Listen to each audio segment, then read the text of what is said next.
something I can't afford.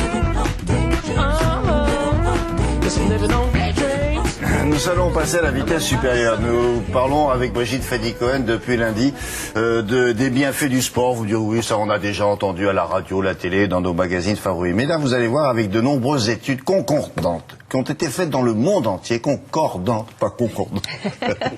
Il faudrait que je fasse une petite activité physique. Concordante, donc. Et on dit que cette activité physique peut jouer un rôle préventif contre certains cancers. Alors là, c'est une chose que l'on ne pouvait pas imaginer parce qu'on avait exclu très souvent de ce champ-là oui. Les cancers. Et là, non, vous dites oui, le cancer du sein, le cancer du côlon, le cancer de la prostate. Oui. Et ça, c'est assez récent.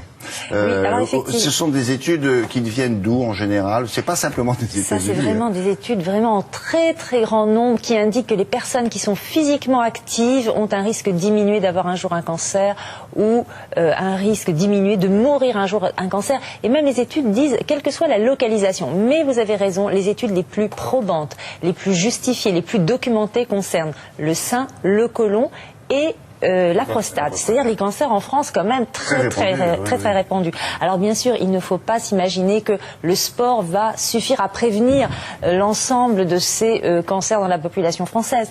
Ces cancers, ce sont des maladies multifactorielles, mais l'activité physique, le sport va permettre de contribuer à prévenir un certain nombre d'entre eux, non seulement prévenir ces cancers, mais aussi prévenir certaines de leurs récidives, c'est-à-dire certaines rechutes de cancer. Alors il y a des mécanismes très précis qui font que quand on fait du sport, le sport, l'activité physique va agir sur certains mécanismes dans l'organisme qui favorisent la prolifération de cellules cancéreuses ou qui stimulent les cellules cancéreuses. Alors je vous propose donc de regarder un reportage qui a été tourné d'ailleurs dans un cours, en partie dans un cours de karaté qui est vraiment réservé à des patients qui ont un cancer et qui vraiment sont soignés par des équipes médicales qui sont persuadées que l'activité physique vraiment peut les aider à éviter une récidive. On regarde.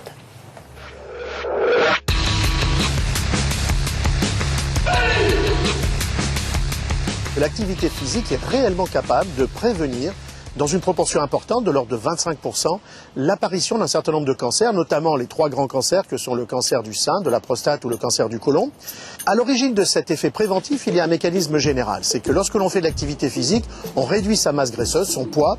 Or, quand on réduit sa masse graisseuse, on réduit le nombre de cellules qui stockent le gras dans le corps. Or, ces cellules sont des véritables pompes à hormones qui sécrètent 2 types d'hormones qui sont en réalité de véritables engrais, de véritables stimulants pour la prolifération des cellules cancéreuses. On peut les citer, c'est la leptine ou l'insuline. Plus on fait d'activité physique, moins on a de leptine, moins on a d'insuline, et donc moins on a de risque de voir proliférer des cellules cancéreuses. Il y a dans les cancers qui sont liés aux hormones, comme le cancer du sein chez la femme ou le cancer de la prostate chez l'homme, un deuxième mécanisme qui va agir, c'est le fait que lorsque l'on fait de l'activité physique, on réduit dans son corps la quantité d'hormones sexuelles, les œstrogènes chez la femme, la testostérone chez l'homme, et ces hormones sexuelles sont véritablement des stimulants, eux aussi, de la croissance tumorale. Ouais. Non seulement l'activité physique est capable de réduire le risque de voir apparaître un cancer chez les gens bien portants, mais en plus, cette activité physique chez les patients qui ont un cancer cette fois réduit de façon tout à fait importante, de l'ordre de 20 à 40%, le risque de rechute. Cela a été démontré sur des milliers de patients atteints de cancer du sein, de cancer du côlon, de cancer de la prostate. Il est donc très important pendant le traitement et après le traitement chez ces malades de maintenir une activité physique. Pour obtenir cet effet préventif, toutes les activités sont bonnes. Les arts martiaux, notamment le tai chi ou le karaté, la marche rapide, le jogging ou même la natation. Ce qui est important, c'est que cette activité physique soit faite de façon régulière, au moins 2 à 3 fois par semaine, qu'elle soit à chaque fois assez prolongée, au moins 30 minutes, et qu'elle soit assez soutenue. Et par soutenue, on entend une activité physique qui va au moins provoquer un début de transpiration, de sudation. Car c'est quand on fait ce type d'activité régulière, répétée, soutenue, que l'on a véritablement cet effet à l'intérieur de notre corps sur la sécrétion d'hormones potentiellement cancérigènes, et que l'on obtient réellement cet effet préventif sur l'apparition des grands cancers ou sur la rechute chez les patients.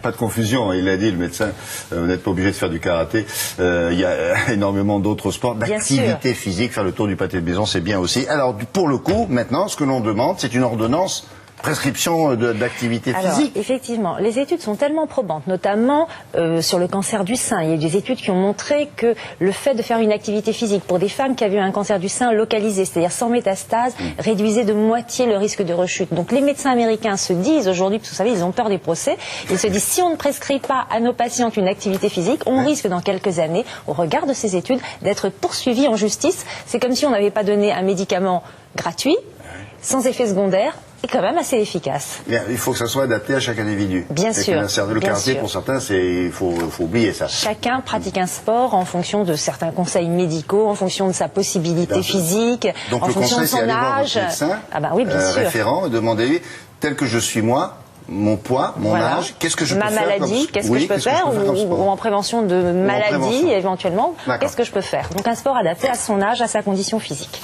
Merci beaucoup, Brigitte.